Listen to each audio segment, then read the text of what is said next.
하루 종일 한 번도 깨끗하게 집이 유지도 안 돼. 굴러다녀. 밥 3끼를 먹여야 돼. 탁 나갈 수도 없어. 조용한 공간에서 내 일을 할 수도 없어. 이 안에서부터 우라통이 올라오는데. 안녕하세요. 레뜨비TV입니다.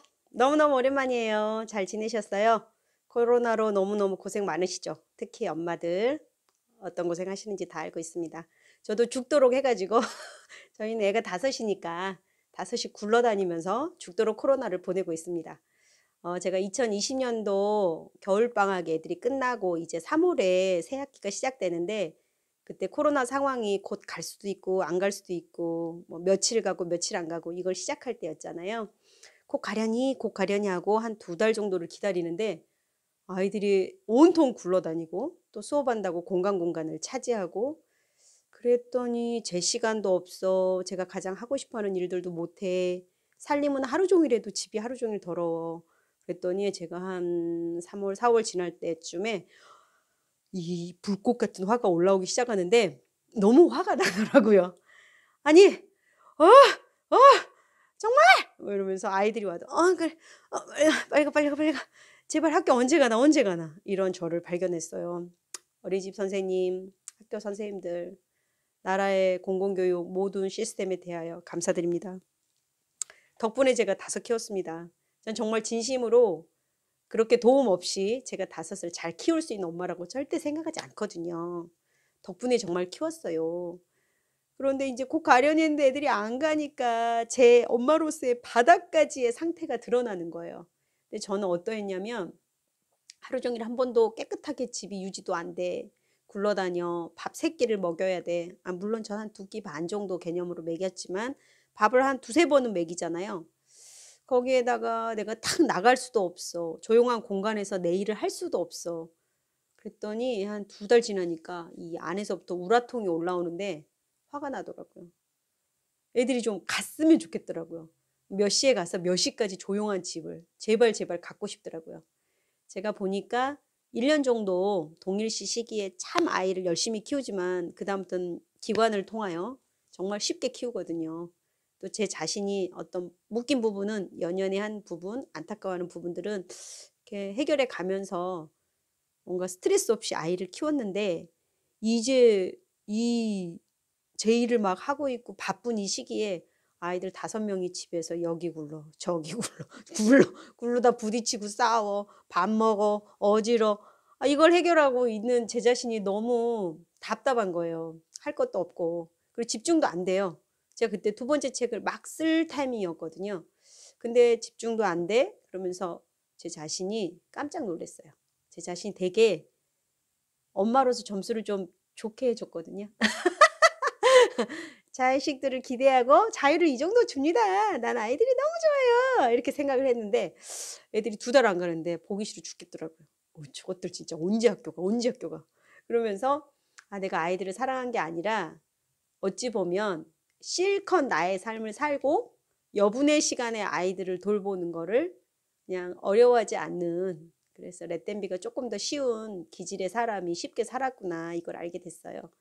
그러면서 제가 내 일을 멈추고 아니면 집에서 밥을 하고 살림을 하는 이 단순한 삶, 아이들이 하루 종일 있는 이 삶을 내가 기뻐할 수 있는가, 이것을 실험해보고 싶었습니다. 그리고 저 같은 경우는 성취 욕구가 조금 높기 때문에 멈추고 머무를 때 되게 힘들어요. 그러니까 아이 키울 때도 좀 힘들어요. 그게 뭐냐면 아이는 안 힘들어요. 아이는 안 힘들어요. 어떻게 보면 아이를 보면서 활동적인 일을 못하는 것, 좀 정적으로 있는 그 시간을 싫어하죠. 확 걷지도 못하고 천천히 걸어야 된다거나, 청소를 확 못하고 하다가 멈추고 보고 하다가 멈추고 본다거나, 뭐 설거지를 끝까지 할 수도 없잖아요. 그런 어떤 시원하게 몸을 움직이면서 나에게 집중할 수 있는 시간, 이걸 좋아하는데 아이를 키우다 보면 아이에게 집중하면서 이 몸을 움직일 시간이 별로 없잖아요. 근데 이번 5명이 집에 굴러다니는데 제가 이제 주부로서, 엄마로서 이제 할 일들을 하다 보니까 제가 원래 하던 일들에게 집중이 안 되는 거예요. 물론 아이들이 있어도 제가 하면 되죠. 야밤에 한다거나 새벽에 한다거나. 근데 또 잠은 다 자요. 그러다 보니까 낮에 아이들이 집에 있는 걸 이제 승질을 내는 저를 발견한 거죠.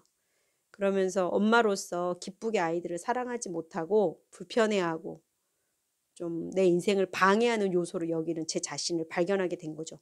내가 막 뛰고 싶은데 내 불도저 같은 내 성격을 막고 있는 존재처럼 여기는 거예요. 근데 코로나의 이 시기가 정말 그 누구도 개인적으로 어쩔 수 없이 이걸 견뎌내고 있는 시간이잖아요. 그래서 제 자신을 내가 하루 종일 아이들과 있고 내 하던 일을 멈추고 다 못해도 내가 아이들 그 자체만으로 기뻐할 수 있나 이런 시험을 하고 싶었어요. 그래서 제 자신을 시험했어요. 실험했어요. 아무것도 안 했어요. 일부러 안 했어요. 이제 2달, 3개월, 3월, 4월은 진짜 기다리다 화가 났고요. 4월이 지나고 5월부터는 제가 정말 제 자신의 점수, 엄마로서의 점수를 빵! 하고 준 다음에 인정한다. 내가 나쁜 엄마다. 내가 이거 아동학대 하겠다. 그럼 내가 아이들을 진짜 기뻐한다라기보다 내 삶에 중요한 걸 해결하면서 이 아이들이 곁에 있는 거지. 이 아이들이 더 중요한 화두가 내 인생이 아니구나. 그럼 나는 이거 다시 해야 된다. 엄마로서 다시 살아야 된다 마음이 있었어요. 그래서 제 이름으로는 누워서 똥 싸기라고 무언가 내 느낌에 가치 있어 보이지 않는 그리고 비활동적인 똑같은 삶이 반복적으로 보이는 그 삶을 내가 편안하게 받아들이고 흘러다니는 5명의 아이들의 존재가 지나다닐 때 내가 저것들은 언제 학교 가? 언제 어린이집가? 이렇게 보지 않고 내 사랑 내 아이가 지나다닌다. 내 사랑 내 아이가 어질렀다. 내 사랑 내 아이가 밥을 다시 먹어야 된다. 이렇게 볼 수 있을까? 이런 실험을 하기 시작한 거죠. 그리고 실험하고 이제 드디어 1년 만에 숙제를 끝냈습니다. 그래서 유튜브를 다시 찍기 시작합니다.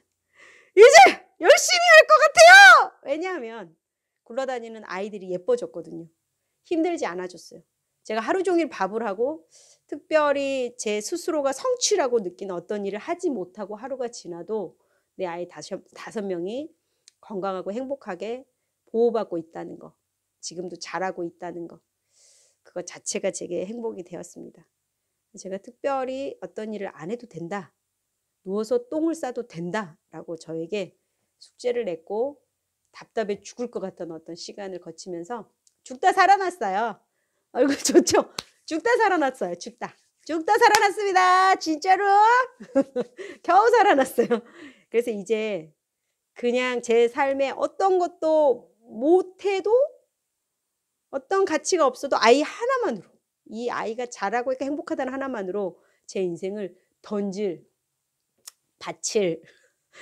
조선시대 어머니 같은데 송두리째 줄 마음이 생겨버렸어요. 그래서 다시 유튜브 찍기로 했어요. 이날이 오면 찍으려고 했어요. 그냥 멈춘 게 아니라 저 원래 성격이 멈추는 성격이 아니에요. 아주 독합니다. 끝까지 찍으려고 그랬는데 제가 나쁜 엄마라 점검을 해야 돼가지고 한 1년 멈췄어요. 이제부터 출발하고요. 여러분과 재미있고 좋은 이야기 많이 나누고 싶고 코로나 때문에 집에서 고통받는 많은 엄마들을 굉장히 위로하고 싶어요. 우리가 이 시간을 아주 좋은 시간으로 잘 넘길 수 있고 좋은 걸 배울 수 있으면 최고예요. 합시다. 빠이. 수고 많으세요. 엄마들 사랑해요.